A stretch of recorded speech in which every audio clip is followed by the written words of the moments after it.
Jump to a particular slide, I think right at the bottom. And that's mainly because people did ask me for additional resource, and I have put some resource here for you. You've got the link, I think, in almost previous slides or the other slides as well. It's the same book, but this time around, what I have done is I've shared this book with Kwekwe and Kwabna, and hopefully they'll be able to upload on Canvas for those who are struggling to get it. Of course, with all ethics rules permitting. Can you see my screen? Yes. Oh, okay, I wasn't showing. I was a bit confused. I thought I was just talking to myself without showing anything. So, yep, we're happy to start. I will just zoom in, and by all means, if you can't hear me or understand me and the usual thing apply, you can blame it on my accent.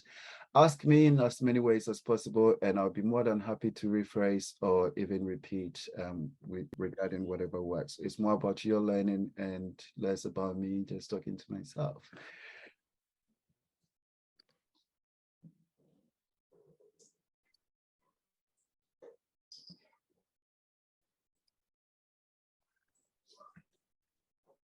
Okay, so let me get a recording done. And we are good to go. So we have been talking about machine learning in the past week and a couple of sessions as well. And we started off by talking about how the machine learning process in general, and then we went on to talk a bit more about linear regression, and we have had the chance to implement it practically. I'll just do a quick check now whether I'm audible and this space is okay with you. Then I can keep that throughout the session. Yes. Thank you. So we had plans of talking about linear logistic regression earlier, and we'll had plans of touching on confusion matrix later. So in that sense, we are still on track, but it became necessary that we had to walk through the lab session that we did into a bit more, let's say a bit more slower pace. And I believe that has been helpful.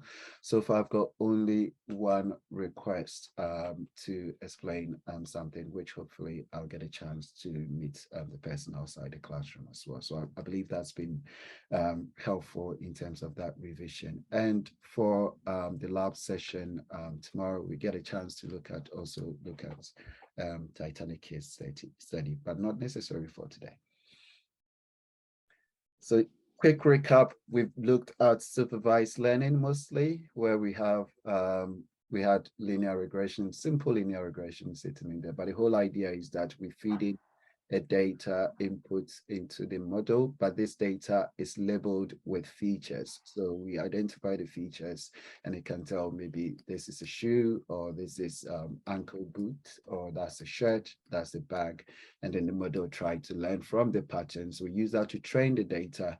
And then afterwards, we can feed data that the model has not seen before, and it should be able to identify, of course, based with some level of confidence for us. And again, this famous map, which gives a more detailed view. So we have been using this map quite a lot, but so far we've branched through the classical learning into supervised learning, and then we have gone into regression, and we've looked into linear regression. But thanks to Scikit-learn, we got access to a library that allowed us to do this. So that was us making use of sklearn in there. And if we looked at what we intend to do today, we did say logistic regression, which means that we will be coming back outside into supervised learning, and then we'll be going into classification methods, and then we are taking logistic regression to look at it. And of course, we've talked about this, the wider map, and you can use as a quick reference as you go along your machine learning journey.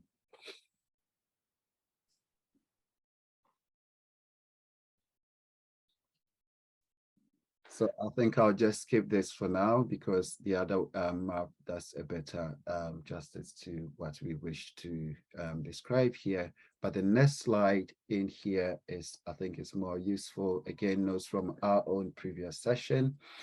But if we look at where the data is continuous in nature, we make use of linear regression. So things like age distribution and other things. But in case where we have the data being in discrete output formats, more or less binary in nature, either simply is either 0 or 1. I notice my screen has froze, so I'm just going to give you a bit of time to refresh. Can I double check? Can you see my screen all right?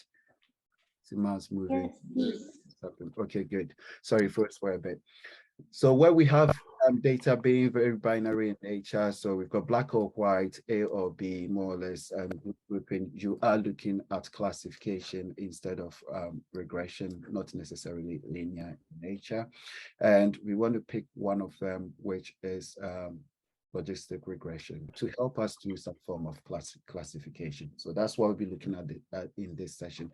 Few slides, we dig deep into it. We go as slow as possible, but the same as fast as necessary.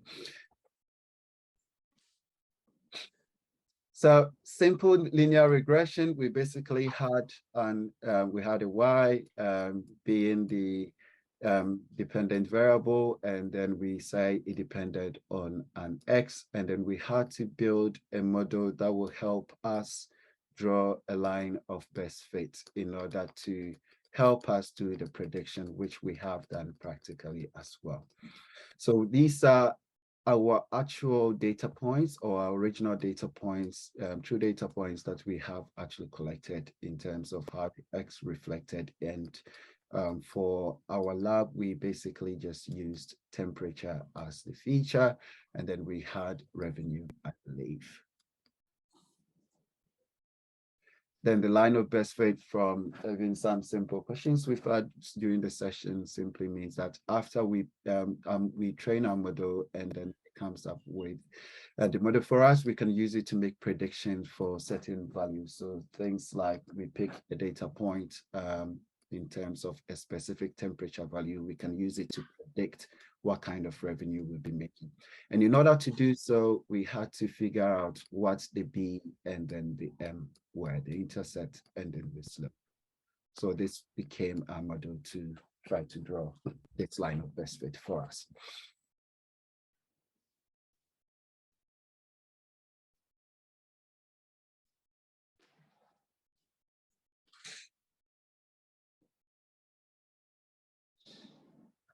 So what we highlighted, and you would have seen practically, I hope those who had questions around it, and I said, try it out, managed to try it practically as well to see how the output look like. When we put the data into our model, it will try various means and then eventually settle on whichever gave it the best possible line. And how did it determine that? How did we actually evaluate that maybe this line was the best line to use? Let me make it slightly different. I'm not sure if that will work. This may work. Let's go with that one. Looks like I can't draw lines. I really can't draw lines. I don't. My writing is horrible. We did agree on that. Okay, so yeah, in order to determine that, yes, we have a model generated for us. The idea was to find out how far are each of these data points, original data points from the line that has been generated. And the trick was to find the one that has the minimum deviation from the actual data points on average or in total. So in some sense, model tries various things and eventually settle on one for us, and that help us to determine, okay, this is the best thing to use for the line that we've come up with. Sorry, I'm just forwarding through, but we'll come back in a few steps as well. And how we did that to evaluate itself was to use the least sum of squares. So simply trying to find out how far is each data point away from the new model, how has predicted the line of best fit. And he said the one with the minimum would be the best one to go with. So in some sense, there was a way of checking itself to come up with the best line, or in terms of its level of accuracy for us.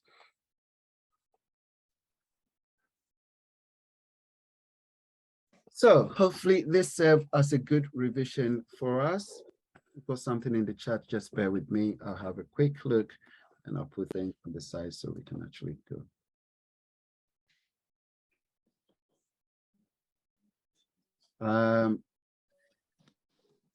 Angel, can you sort of rephrase your question, or can you ask it? So I'm just going to pause the recording so I can go back and forth. I mean, the slide recording. Can you ask your question, or can you rephrase it so at least I can, or it was a remark rather?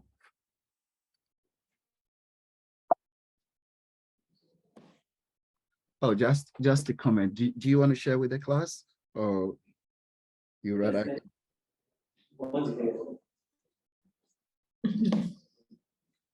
Okay, so sorry for putting you on the spot. So thanks for your remark. I understand it's not a question, so in that sense we'll continue the session, but thanks for your remark in the question in the comment window. And please, as usual, please do the same. I have managed to open the comment window now, so I'll keep an eye from time to time. So we say when do we use linear regression and when do we use logistic regression? So basically, linear regression, we use it to predict continuous spectrum, as we've just revised right now. And we had our example being temperature varying over time, or the ice cream case, right? So basically things like predicting the revenue based on temperature. I think we've seen that quite a few times now, isn't it? And then we are interested in logistic regression today. And the question is, when do we actually use it? We use it to predict binary output, day or night, 1 or 0, discrete in nature, not analog in nature, or continuous in nature. So basically things like pass or fail for assessment, not necessarily wide range. We just simply want to know whether a student passed or failed a particular assessment. Win or lose cases, or whether you are healthy or sick. I don't think that is a very friendly example to use. Sorry, but it still sticks in there. Right. So where in a typical case, we've got this data distribution. We have 1,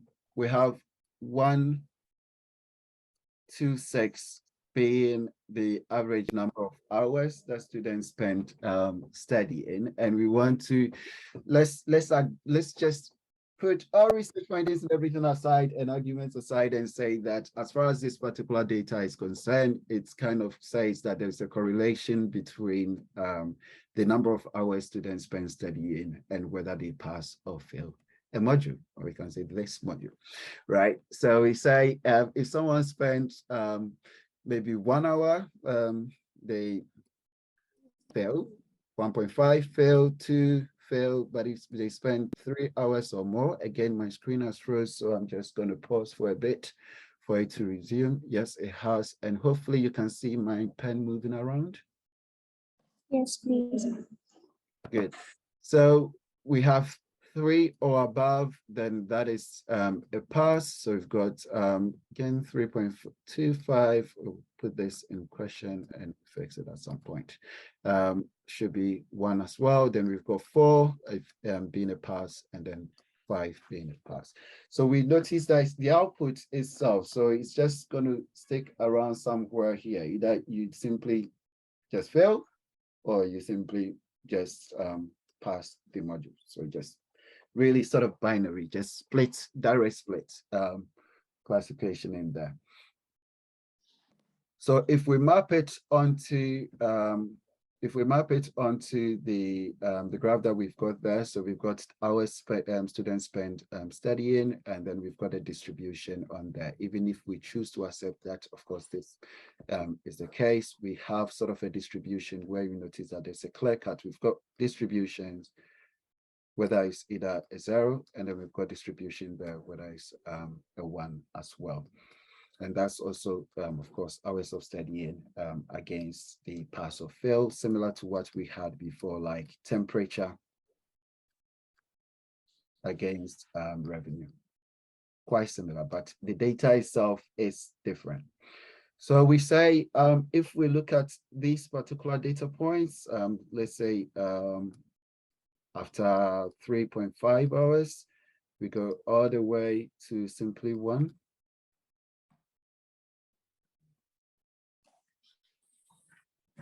And it sort of continues from there. And we're thinking at this point, what is the best method that we can actually use to evaluate this? We say, okay, we're familiar with linear regression. If we say, okay, we can try to draw a line in between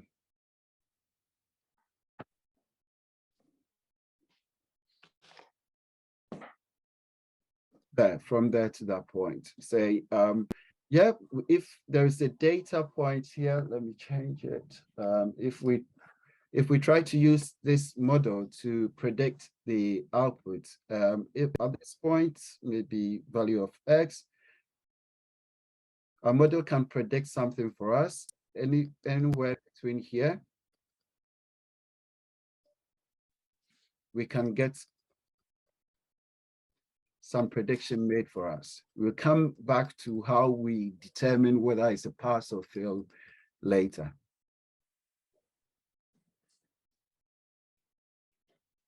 But the issue is with this particular model, if we pick a data point here, it doesn't actually meet the model in at any point, so it really can't predict anything outside that. Same way, our model will miss all these data points for us as well. So in this particular case, we can actually say that the linear model doesn't really work for us because we are missing quite a lot of data points. And also sort of the screen is becoming a bit too colorful. So hopefully I would get a chance to clean it a bit soon. So you see, so the linear model doesn't really work for us. So we have to find a way of capturing.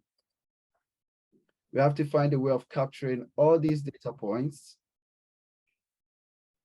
and also capturing all these data points and whatever lies in between them with a model.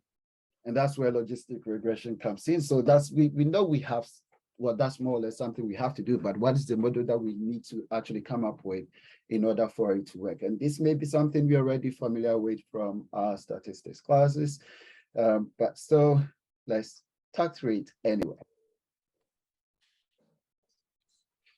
So again, back to the same data. And sorry, I get some feedback. I'm not sure whether.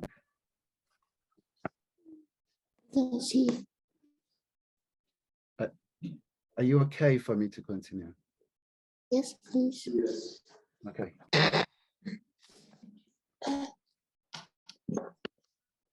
So our interest is sort of capturing this data. But just as we saw before with the linear regression, when we had a predicted line, it didn't actually overlap with all the data points. It found the line that is closest to all the data points as much as possible, so it can be used for prediction. So it's most possible that we may not necessarily capture every single one of them exactly with exact overlap, but our aim is to try to capture it and also try to capture whatever may exist between these two lines. So in order to do that, we have said, of course, linear model doesn't work. We come up with a particular model that will look like this, because if you look at this particular model, it can actually, linear model, I have data point here. Skip that because we say this doesn't exist yet. It wouldn't meet the linear model because it doesn't really work. Our model doesn't overlap it, but we noticed that it managed to meet our new model, and then we can actually predict that this particular data point, I don't know, maybe let's make it 20, will be a pass. Or if a student had studied only, I don't know, 1.5 hours, we still captured it, and that's a fail.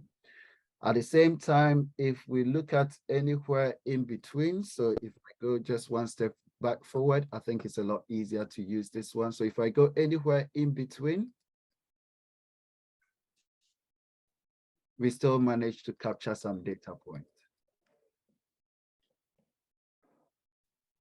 I'll do the same for this.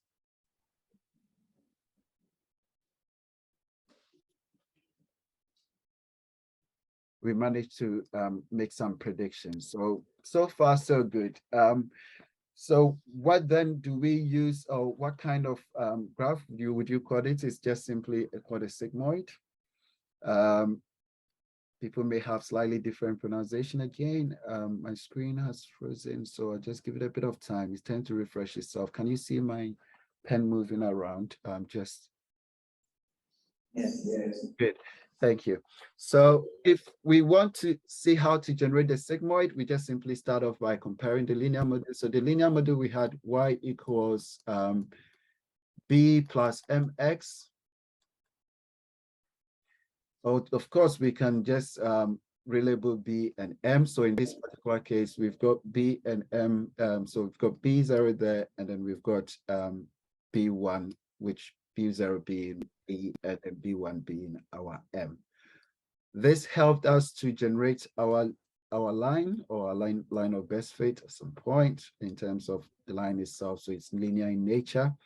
Whilst with sigmoid, we have 1 over 1 plus e to the minus y. And of course, e is a constant, a mathematical constant. So it becomes easier to evaluate with some points. And then we ask ourselves, what is the value of y? It's interesting, my machine keeps freezing today. It's frozen. Hopefully, sorry, that wasn't me, but it ended up doing this.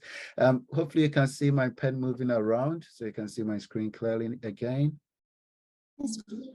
Okay, so we want to replace our y at this point. So this will be, of course, what we need to find out. Strange. Just a second again. Okay, we're back live. So this will be what we need to find out.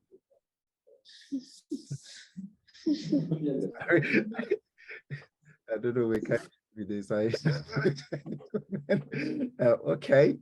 If it freezes again, I'll be very surprised because it's never happened before. But right. Someone is pulling some string somewhere. Right? So we take our y and then replace it. So we just have our b plus b1x, and x is our feature that is coming in. So x will be our independent variable in that sense. And we understand this is a math equation that will help us to generate this function. Are we okay up to this point? Yes, please. Okay. So in order to go back on the slides, I do apologize. I need to stop the recording. So when if you are using the slides to watch this, maybe at this point you may want to go back to the Zoom for that. So I'm going to stop the slide recording here so I can at least share something. It's interesting. My machine has never been this slow. Just bear with me 1 second. Hopefully you can still hear me at least. Yes, please. Bear with me 1 second, and let this IT save itself. It will be sad if it doesn't. Let me pause the recording anyway, so you don't have to. And start this also, so I can go backwards. So when we had our linear model and with simple linear regression, and we said our model, when we feed the data into it, will try various lines and eventually try to find whichever is the minimum that it can come up with, and then say, of course, finish training the model, ready to do some prediction for us, right? And the way that it evaluated which one was the best one to use was to use something called the least sum of squares, as we we revised through earlier. And that's really funny with the eyes and other things. So basically just use the least sum of squares to evaluate what was the best line to use. So if it comes to logistic regression, the question is then, how then do we evaluate the accuracy of the outcome? And we noticed that we did say earlier, it's just simply binary in nature, in terms of we just simply doing classification. Either you belong or you don't, more or less. If they belong to a certain group or you don't. And we're interested in how our next task or next set of tasks, we want to figure out how we are going to find a way to evaluate the accuracy of the model that we're coming up with. Can I double check to see whether we're okay up to this point? Yes, please. I'm aware we are on the hour, and usually this is sort of the point that we sort of have a quick break, but we're going to keep going for a bit, and then we have about 5 minutes break later on. Hopefully you can bear with me. So if you really, really need to have a comfort break, just take it really quickly and come back. But we take our break later on, okay? Yes, So starting the please. recording on the slides. And I'll take this and we talk about this and we'll look at how to evaluate it. So earlier on, when we mentioned, it's just like anybody has done analog to digital conversion before, it will make sense. Otherwise, just stick with me anyway and we talk about it. Earlier on, when we talk about overlapping the model, we said if there is any data in between here, which is mapping data from this point, we are able to do some form of prediction. But at the same time, we're saying the output is either 0 or 1, right? More or less binary. How then do we actually find out the ones in between? How then do we find out where they belong to? And simply, it's just you decide as a data scientist, but the of course, common rule of thumb, just as the way splitting the training and testing data set is normally you go like halfway through, like 0.5. You get people that places that occasions that you have things like 0.35 being the threshold, right? So the threshold is just simply a point that you decide that anything below that threshold will belong to this particular group. Anything above that threshold will belong to another group. So in this particular case, we are doing classification. We've got class 1 and then we've got class 0, say class 1, class 2.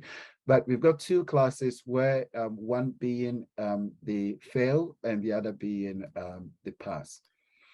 So after we put in our sigmoid model and based on what we select at the threshold, so let's say if the threshold is 3, I think it's only fair that we do this now, so at least we have a different reference point.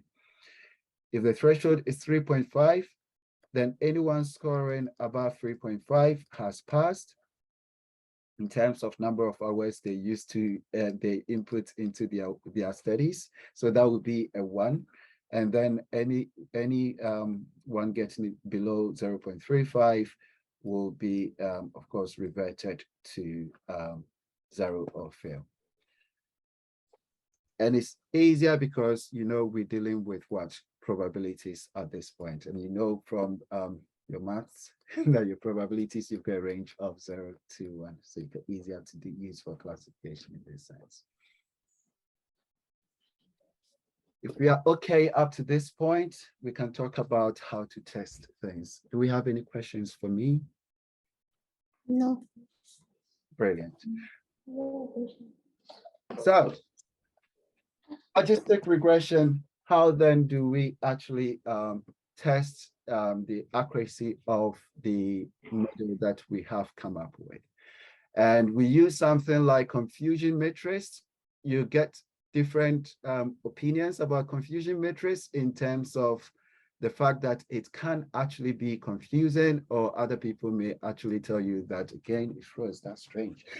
Other people may tell you that, yes, it's nice and easy to understand, but I will say yes, we are going to understand it, and we'll make it our tool. It's nice and easy to understand. We're just simply going to break it down, and we'll actually look into it, in as many times as we can actually understand as a class. So if I lose you at any point, simply stop me, or just leave a note or raise your hand, and quick welcome night the room will notify me or prompt me.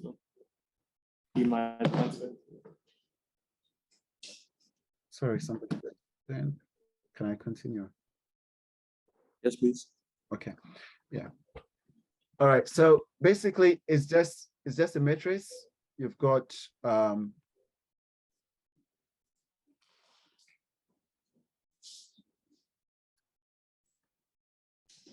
whatever prediction we make, it can fall into either, let's give it random numbers. It can fall into either 1, 2, 3, or 4. So basically, we're just simply evaluating the performance of our classification, or let's say prediction that's happening. So we've classified the data. We just want to see how well we are doing. Okay. So we're saying, okay, we look at this particular data point, it falls within here, we just put it there, it falls within there, we just put it there, it falls within that. Yeah, basically that's what we're trying to do. And then we say there are 4 possible outcomes, right? Which basically true negative, false positive, false negative, true positive. Just the possible outcomes. At the moment, that's all we know, right? It's just possible outcomes that we can have. So what is the confusion matrix? It's just basically a table that is used to describe the performance of a classification model. In this particular case, we've got logistic regression, and again, it froze. Something is different today, and I don't think it's my network, right? And basically, we use it to test the data that we have put there with the true values unknown. If we remember from our linear regression, especially the practicals that we did, we split the data into the test data, where we had our test X and then we had our test Y. The same way we had our training X and we had our training Y, right? So training data and then the test data.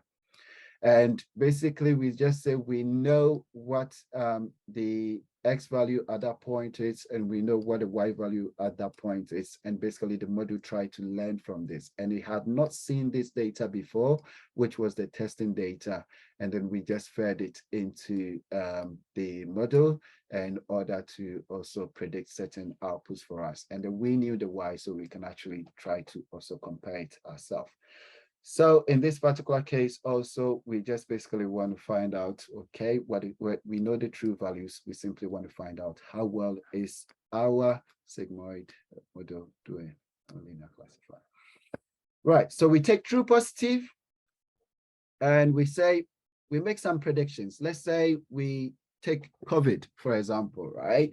We take COVID patients, we want to predict whether someone actually have COVID or not. Sorry, it's the only thing that jumps in mind now, because the example I'm using is disease, and that's that jumps in mind. So we want to find out if someone has COVID or not. So this true negative also simply means that, okay, in actually how many cases did we actually predict some COVID results? So we just say someone has COVID.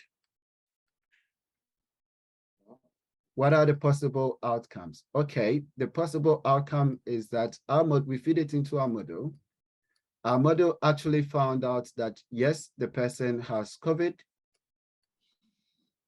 And then we did our test, where we do a double check to find out. And yes, we say the model actually predicted positively, or predicted very well. So yes, we've got positive outcome and the model was right. So that puts us here. So it predicted that it's positive, is the actual outcome. Okay. And in this particular case, we check again, does the person have COVID? No, the person doesn't have COVID, but the model was right. Doesn't have COVID, and yes, we checked, the model was right. So it's negative outcome, but the model predicted correctly. want to understand. Sorry, was there a question? No, please, sorry. Okay. If it's a question, please let me know. It's just that each time I hear, I feel like maybe there is a question, but by all means, just let me know. So we've got two cases so far, or two possible outcomes so far, that our model is doing really well. What are the other possible outcomes, right? Our model may predict someone has COVID, but actually it was wrong. The person doesn't have COVID. It says someone has COVID and it was wrong. So it predicted positively, yeah, you have COVID, but the actual data, the person doesn't have COVID. So it's false. So that is a false positive. True positive, the outcome was positive, and it's the actual case, the truth. The outcome was negative, and it's the other actual case. The third one, the outcome was positive, now, but the person doesn't really have COVID, so it predicted wrongly. The last one that we can have, I drew this a bit too short, but the last one that we can have, or the other alternative, is that we say that someone doesn't have COVID, but in real sense, the person has COVID. So we predicted that, no, you are safe, but actually we were false, we were wrong, the model was wrong.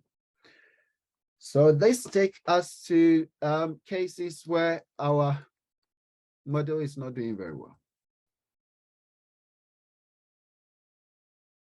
And as we said during the linear model prediction, actually, you're not going to get 100% accuracy. If you get 100% accuracy, you should you should be a bit worried, and you should look at the data again, and then you should, of course, start reevaluating your work and maybe start publishing your findings, because everybody will be very interested in how you manage to get that to that. And there are things like overfitting that can actually influence you getting 100% accuracy. So these things, of course, other performance evaluation ways that we can come up to. So if you, most likely, if you get 100% accuracy, then you overfitted your module. But we'll go back into that at some point. Let's come back to our confusion matrix, right? So far, we've talked about the possible outcomes, and we've mapped it to the graph, simply saying that, yes, we predicted positive, the model was right, person has COVID, person doesn't have COVID, negatively. So basically, in this case, we were right, true, negative. Then we predicted positive, but the person actually doesn't have COVID. So we say, okay, it's false, false positive, right? Another case, we say, yes, you are safe, you don't have COVID, but the person actually had COVID. So it's actually false negative, and that maps it to the graph for us at this point. Two things here. We call this, sorry. Hello. Please, I have a question. Yeah. So does it mean that what's this thing called? Logistic regression can only predict for values that are in the range of the training data? No. So if I'll pause here, and hopefully will allow me to go back. No, that's, and last time I stopped the recording, I'll just draw it here. Hopefully it's large enough for you to see. I'll draw this there. Yeah. Yeah. And we said the model you use depends on the nature of the data. Mm-hmm. Yeah.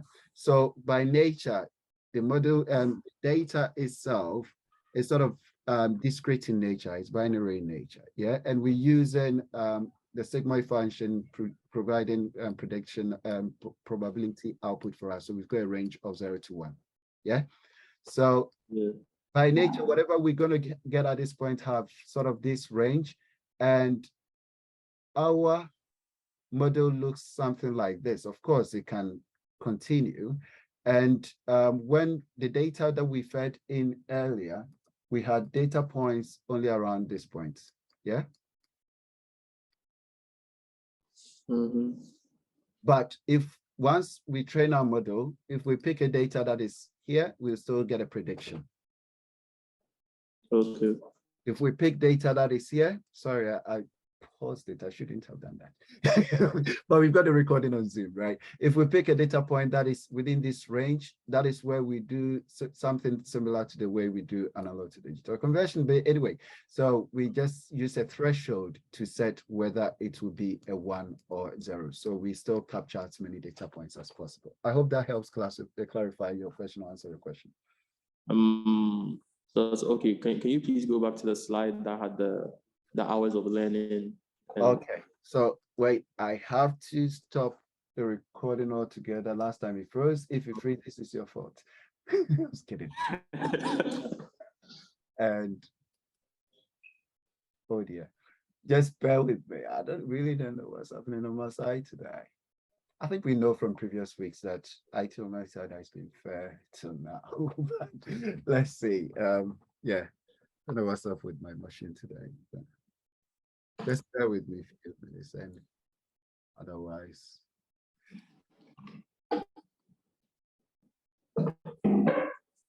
Good. At least we know who to blame for this one. Can you remind me of the name, please? I think we've started with me learning some name. Can you say your name for me? Samuel. Hi, Samuel. Yeah. Samuel, Hello. which side would you want me to settle on? And the one slide 11. Sorry, 11. Slide 11. Yeah, this one. So what if, like, my question is, let's say if somebody studies 0 to 10 hours, they will fail. And if they study 10 to 15 hours, they will pass. But if they study, like, let's say 15 to 20 hours, they will fail. And like, let's say you capture all of that in your training data, but then when you're testing the model, you give it like 50 hours, and you know that, like, if somebody studies 50 hours, maybe they're going to fail. So I'm saying that doesn't mean that this thing can only predict things that are within the range of the original testing data. So in this case, it doesn't mean it can only predict outcomes that are in the range of 0 to 15 hours. I think, can I clarify to make sure I understand your question? So in this particular case where we have this training data set, one, you ask whether the model can only predict the data that is within the range of the training data set. Is that correct? Yeah. Yes. Yeah. So in this particular case, we've got the independent variable being the hours, right? So we've got that feature coming in, and we've got 1 to 6.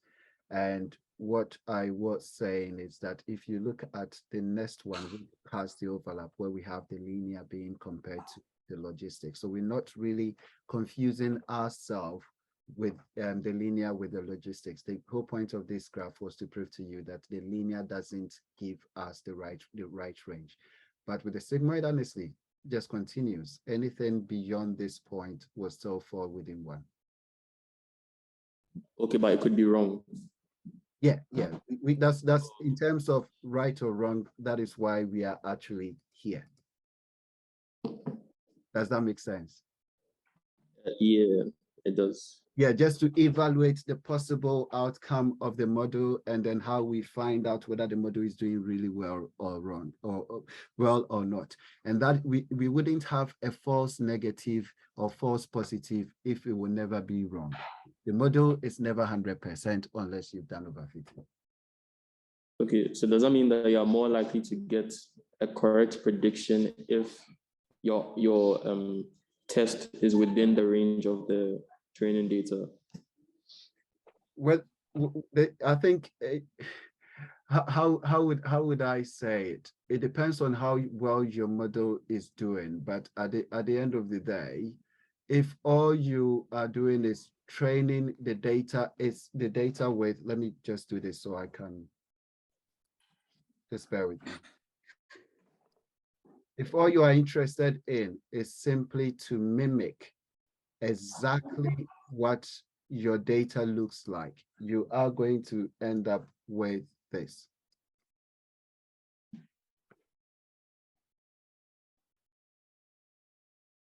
you are going to end up with that, which means that your test, everything 100%, your machine, your model works perfectly, right? Mhm. And in future, the whole point, you can tell from earlier presentation, yes, a robot car has been trained, put in the real world environment. The environment that it will be put in may not be dealing with exactly the same data. Does that make sense? Yeah. So if your machine is, if your model is trained only to fit one data, basically you are overfitting. It's not, there's no point in doing that at all, because simply you're saying that, yes, I've trained a model that's so perfectly that if I feed it with, yes, 1 to 6 hours of studying, I get a perfect outcome. But then suddenly anything outside that, my model performs like, I don't know, 10%. Okay. Yeah. And that, I think that was the whole point that I was emphasizing, that if you get 100% works really well with data that you feed into it, then great. At the end of the day, everybody will be interested to know how you did it, because you probably solve the biggest problem in AI, one of the biggest problem in AI and everything. But honestly, it's just most likely you're overfitting at that point. And that's the same reason why we do the 75, 25 split for simple linear regression, or even when we are doing the test and training data, just because we don't want the model to see the test data. You don't want the model to see the test data. You don't want the model to be able to predict only within the range of what you are providing. Your model should be able to predict with the outside that range, other X values, because the whole point of using machine learning is to predict, classify or predict the unknowns. Mm-hmm. Does it make sense now? Yes, yes, please. Okay. Thank you. Thank you very much. And again, if I'll double check, is there any other question before we continue?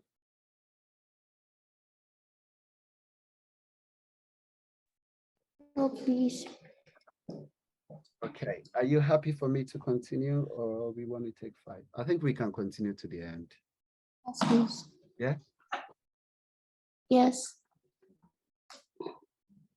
Good. So we were here, going to, unfortunately, we won't continue the recording, but I think we've explained enough at this point, and the Zoom recording will be there. So the slide recording, the remainder won't, on this particular slide, won't show on the slide recording. So basically, through positive, basically cases where we predicted yes, and they do have the disease, as we showed.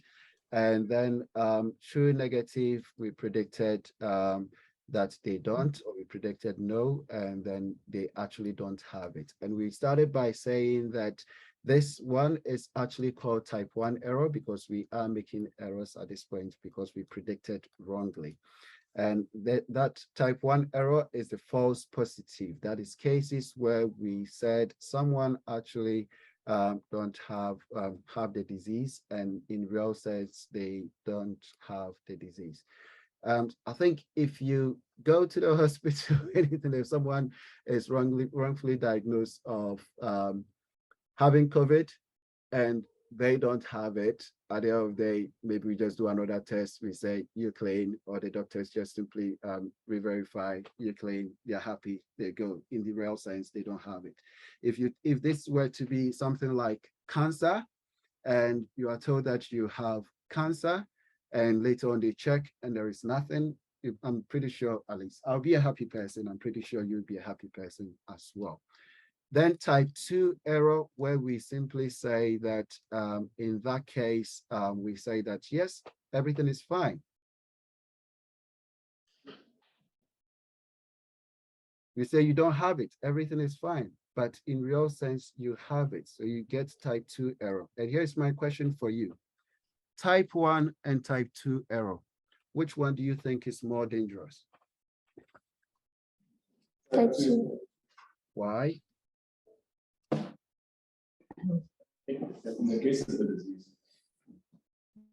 Sorry, I didn't hear that very well.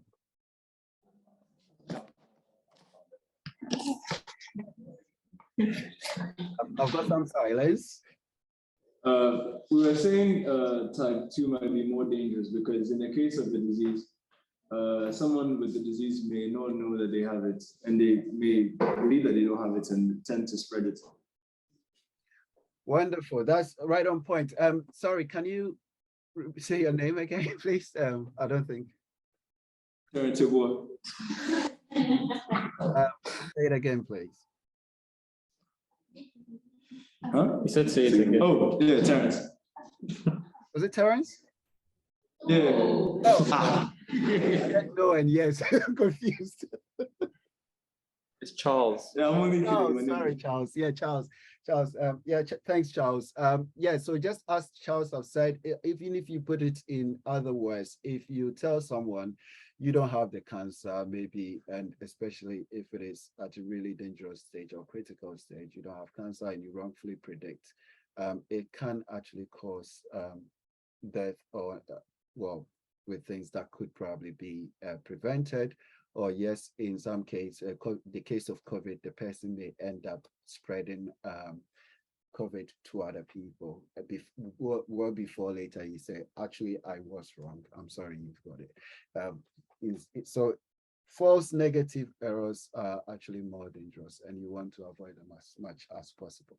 So we see here, we say red means good, green means bad, right? So basically, you've got true negative, true positive, mostly being what we are aiming for, and then false negative, false positive.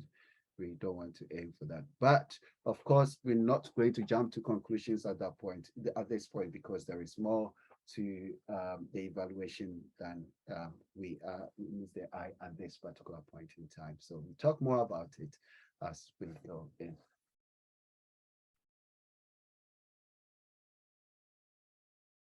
So I'll continue the recording from the slides, and it's just a flip on here. So before we had our let me go back. Sorry, just bear with me. You can still sit on this. Before we had our true positive sitting at the bottom, I've just simply moved it to this top. So meaning, of course, still say the same. So we predicted that it was positive and was correct. In this case, we predicted they don't have COVID, and we were correct as well.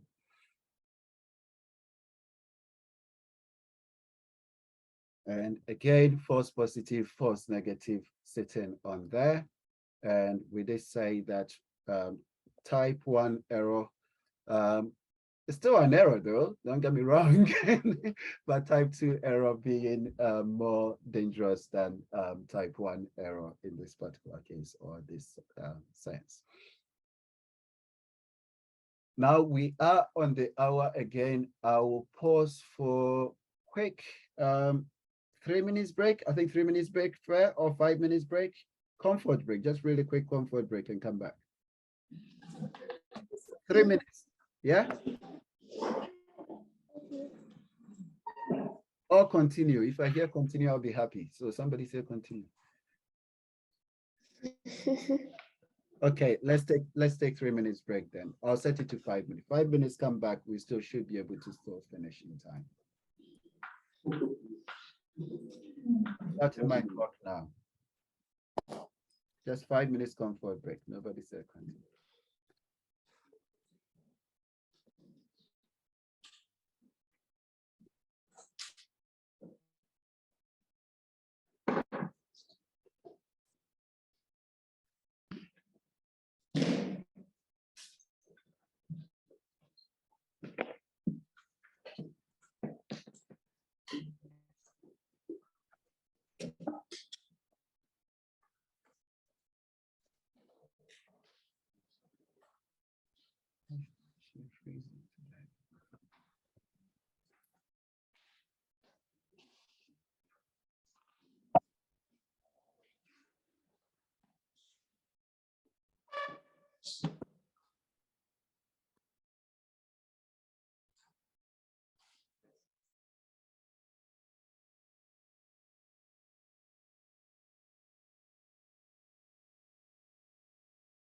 Okay, so hopefully you've managed to refresh a bit and sank in.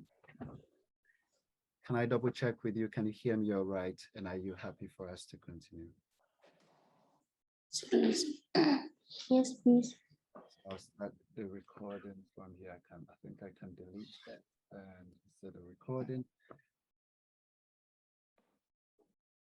Good. I do apologize. I forgot to stop the recording on the Zoom. So when you get that to that point, simply skip it.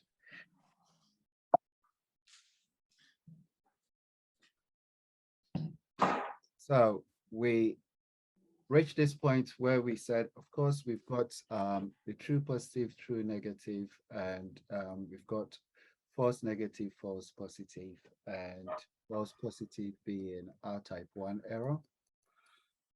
I believe even on the next slide, we've got it there. Good. So false positive being type 1 error, and then false negative being type 2 error, what we want to avoid.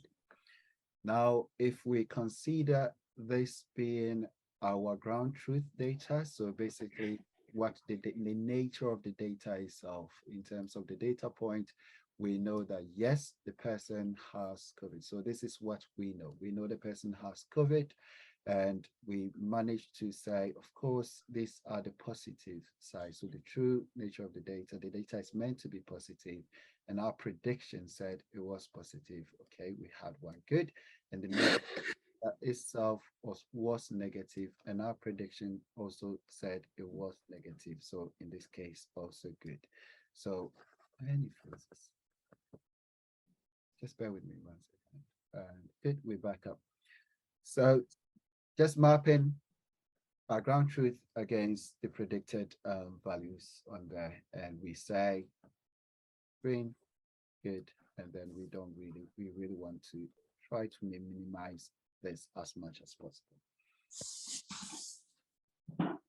So we take our data, we have some form of data input, and normally, of course, you will have true positive just being abbreviated to TP, true negative TN, false positive FP, and false negative FN. And we take an example of case where we have data coming in, and we say we've got the false positives coming in as, let's say we've got 20, and then true positive 30, and we have one being, let's say 50, and then also 5 on there. And we want to evaluate the performance of this particular data. So we say, okay, in this particular case, what is the accuracy of this particular data? So how then do we actually find out what the actual data is? So let's say we've got 50, 50, 30, and then we've got 20, 25 as well. We can, let me get one that makes life easy for ourselves before we just bear with me. I'll find our online whiteboard too.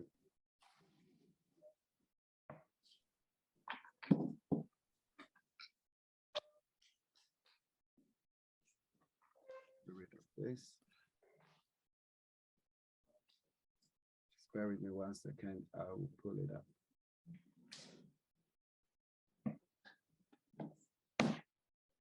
Yep. Hopefully this will help in a much better way. Get rid of this.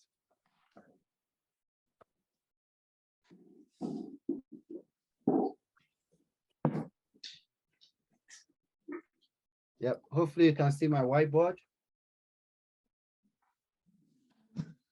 Yes? Okay, good. So I'll start off with the same confusion matrix.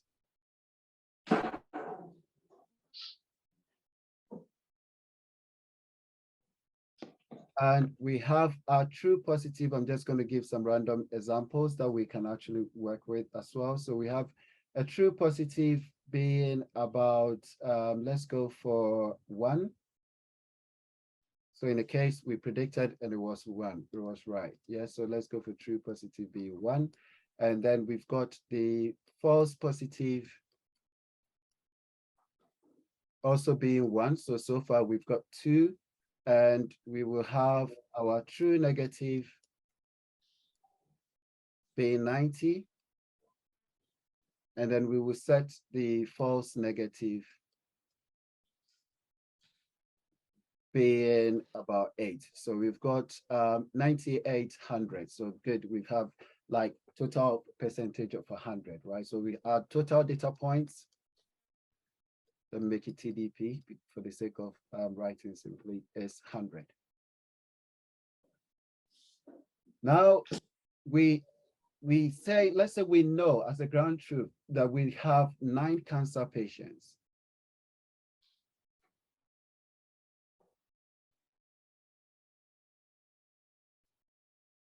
So out of 100, so we have a data that looks like that. And out of 100, 9 of them have cancer. So we have all these data points saying that they don't have cancer, right? And then we've got, out of all that, we say 9 have cancer,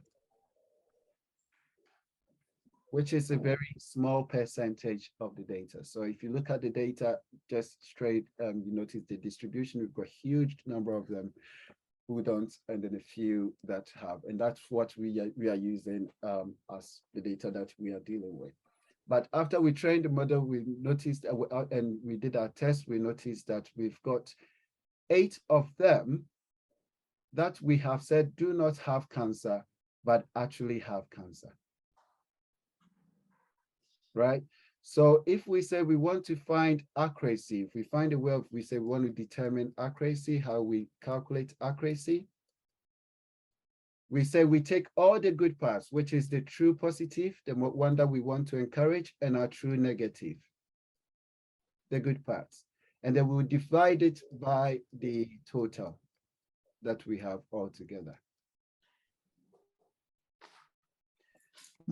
So if we try to do that, in the first instance, everything will look about perfect. So the total here that we have, total will be equal to, of course, we've got true positive, false positive, false negative, and then true negative. If you do the maths, and I'll give you the chance to do it a bit later on when you're following the slides, you'll get somewhere around 91%. And this is how we measure accuracy. And that feeds back to some of the questions we had earlier. At the moment, it looks like it's really good. It's 91% accurate. But the issue is that we know that we have nine cancer patients, and 8 out of that 9 are not being identified by our model. So even though it appears as if our model is doing really well, 91%, in this particular case, accuracy is not the best way for us to evaluate the effectiveness of our model. I hope that makes sense so far. Yes? Yes, please. And I realized that I couldn't spell accuracy properly. So put the A and the CY there in between. Right, okay, so we say what are the other alternatives that we can actually evaluate the accuracy of our model. So let's take the case where just effectiveness of our model. Let me use the word effectiveness. So there's another one where we use to test precision. And you're thinking, when will I consider precision as a way to evaluate my model? We notice this particular data is actually imbalanced.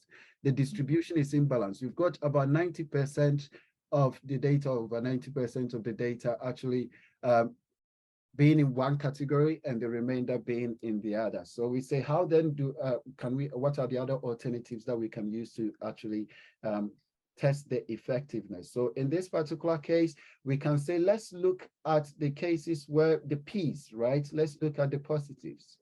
So we can actually say in cases where our model predicted that it was positive, how many times was it right? So if we take our TP, I'm aware of time, don't worry, we'll pause here in a second. If we take our TP and we divide it by the total cases where the model were said it was positive. So we have false positive and then false negative. And if you do the math in this particular case, you will get it half of it, just 1/1 + 2, which is 50%. So we notice that 100 has dropped down to, 91 has dropped down to 50%. And so there's still a bit more that we can actually do. Let's try something called recall. And recall will be the last point for me to actually end on. So what do we do with recall? So we say, okay, cases where we said it was positive, out of that, we can actually test it against cases where we also said it was negative and it wasn't true as well. So we test that, and then we have our 1 being divided by what? 1 plus what? 1 plus 8 being 9, and then we get something around 18. So although we started off with accuracy being 91, other tests have actually showed us that this particular model did not do really well on this imbalanced data. And I'm happy to stop here on the account that you've given me 1 minute extra time. And this was all the slides I really wanted to cover today. Are we okay up to this point? I have a question though. Yes. For the precision, right? The Yes. denominator, what's the second value? Sorry? Like, what are we dividing the true positive by? We have the true positive and then the false positive. So it's mine writing, isn't it? Oh, thank you. Sorry, we're looking at this line. We're looking at this line for precision, and then recall, we're looking at this. Precision is when the class actually, when the model predicted through for the class, how often was it right? And the recall is when it predicted that it was true, how often did the classifier itself get it right? So basically, we've got this, and in that particular case, in most cases, it didn't get it right. I hope that answers your question. But why does adding the true positive to the false positive give precision? Like, so, what's the logic behind it? What is so this? Sorry for recall. So actually for recall. So if we say in this particular case, we said what? It was actually correct, and then we got it right. Someone has COVID, and yes, they have COVID. Mm-hmm. Okay? So someone that, if we take our data, someone has cancer, and in this particular case, yes, they have cancer. Yeah? And in this particular case, we're saying that they don't have cancer. Yeah, and we were wrong. And we have noticed that actually type 2 is quite dangerous, we said earlier. Yep. Silence. Is that yes or no? Can anybody hear me? Yes, please. Okay, I thought it was myself. So for recall, we're saying that we're looking at the actual true. So when the class was actually true, how often did our predictor get it right? So there were several cases that our predictor did not get it right, because this is meant to be true. Yes. Yeah, it makes sense. Okay, so thank you very much. I'm happy to stay on to answer more questions, but I'm aware of your time, so I'll let you decide. Class has sort of officially ended. Am I right to assume so, or I'm probably assuming the wrong end time of the class? Yeah, thank you. Thank you very much. Hopefully you've absorbed everything and you understood it and enjoyed it as well. I'll see you all very soon.